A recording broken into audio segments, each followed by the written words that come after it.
Hi നമസ്കാരം. ഇന്ന് ഞാൻ വന്നിട്ടുള്ളത് നമ്മുടെ കേരളത്തിലെ ചൂട് നല്ല രീതിയിൽ കൂടിക്കൊണ്ടിരിക്കുന്നൊരു സമയമാണ്. അതുകൊണ്ട് തന്നെ ആർക്കും AC ഒഴിവാക്കാൻ പറ്റുന്നില്ല. മിക്കവാറും എല്ലാ സ്ഥലങ്ങളിലും 40 ഡിഗ്രിക്ക് മേളിലാണ് ഇപ്പൊ ചൂട് കാണിക്കുന്നത്.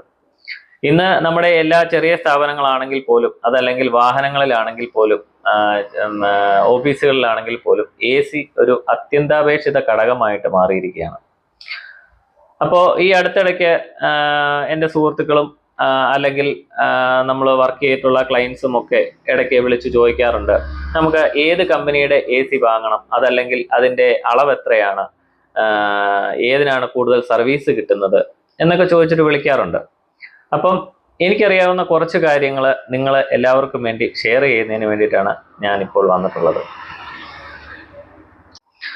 നമ്മൾ AC തിരഞ്ഞെടുക്കുന്ന സമയത്ത് അതിൻ്റെ കൂളിംഗ് കപ്പാസിറ്റി മുതൽ എനർജി എഫിഷ്യൻസി വരെയുള്ള പല ഘടകങ്ങളും നമ്മൾ ശ്രദ്ധിക്കേണ്ടതായിട്ടുണ്ട്. ഇപ്പോൾ നമ്മളൊരു ഷോപ്പിൽ ചെല്ലുമ്പം അവരെല്ലാ കാര്യങ്ങളും നമ്മളോട് പറയണമെന്നില്ല. നമ്മുടെ ബഡ്ജറ്റ് അനുസരിച്ച് അവർ പറയും ഇന്ന ഇന്ന കമ്പനികളുണ്ട്, അതല്ലെങ്കിൽ അതിൻ്റെ സർവീസ് ഇങ്ങനെയാണ് എന്നുള്ള കാര്യങ്ങളാണ് നമ്മളെ അടുത്ത് പറയാറുള്ളത്.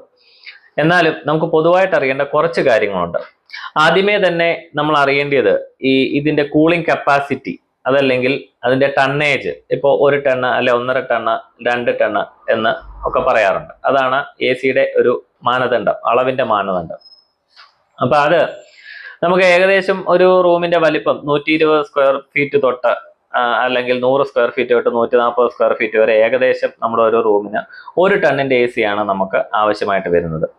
അതുപോലെ തന്നെ 150 സ്ക്വയർ ഫീറ്റ് തൊട്ട് 180 സ്ക്വയർ ഫീറ്റ് വരെ ആണെങ്കിൽ ഒരു 1.5 ടണ്ണിന്റെ AC മതി. ഈ 1.5 ടണ്ണിന്റെ AC കഴിഞ്ഞിട്ട് പിന്നെ നമുക്ക് 2 ടണ്ണിന്റെ ഒക്കെ കുറച്ചുകൂടെ വലുതാണ്. അപ്പൊ അതെന്ന് പറയുന്നത് നമുക്കൊരു 180 സ്ക്വയർ ഫീറ്റ് തൊട്ട് ഒരു 240 സ്ക്വയർ ഫീറ്റ് വരെയൊക്കെ 2 ടൺ, ഈ ഒരു റേഷ്യോയിലായിരിക്കണം നമ്മൾ അതിന്റെ ടണ്ണേജ് എടുക്കുന്നത്.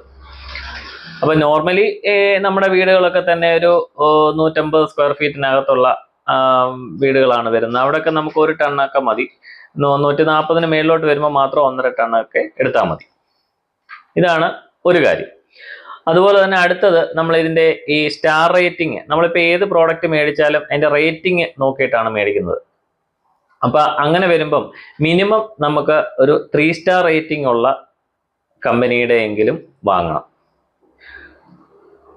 അത് കഴിഞ്ഞ് പിന്നെ നമ്മുടെ ബഡ്ജറ്റ് അനുസരിച്ച് 4 സ്റ്റാർ അല്ലെങ്കിൽ 5 സ്റ്റാർ റേറ്റിംഗിലേക്ക് നമുക്ക് പോകാം. ഈ റേറ്റിംഗ് എന്ന് പറയുമ്പം ഈ 3 സ്റ്റാറിന് മേളിലോട്ടൊക്കെ വരുമ്പോഴത്തേന് നമുക്ക് കറണ്ട് ചാർജ് അത്രയും കുറയും. അതാണ് മെയിൻ. ഇപ്പോൾ 5 സ്റ്റാർ റേറ്റിംഗ് ഉള്ളതാണെങ്കിൽ കറണ്ട്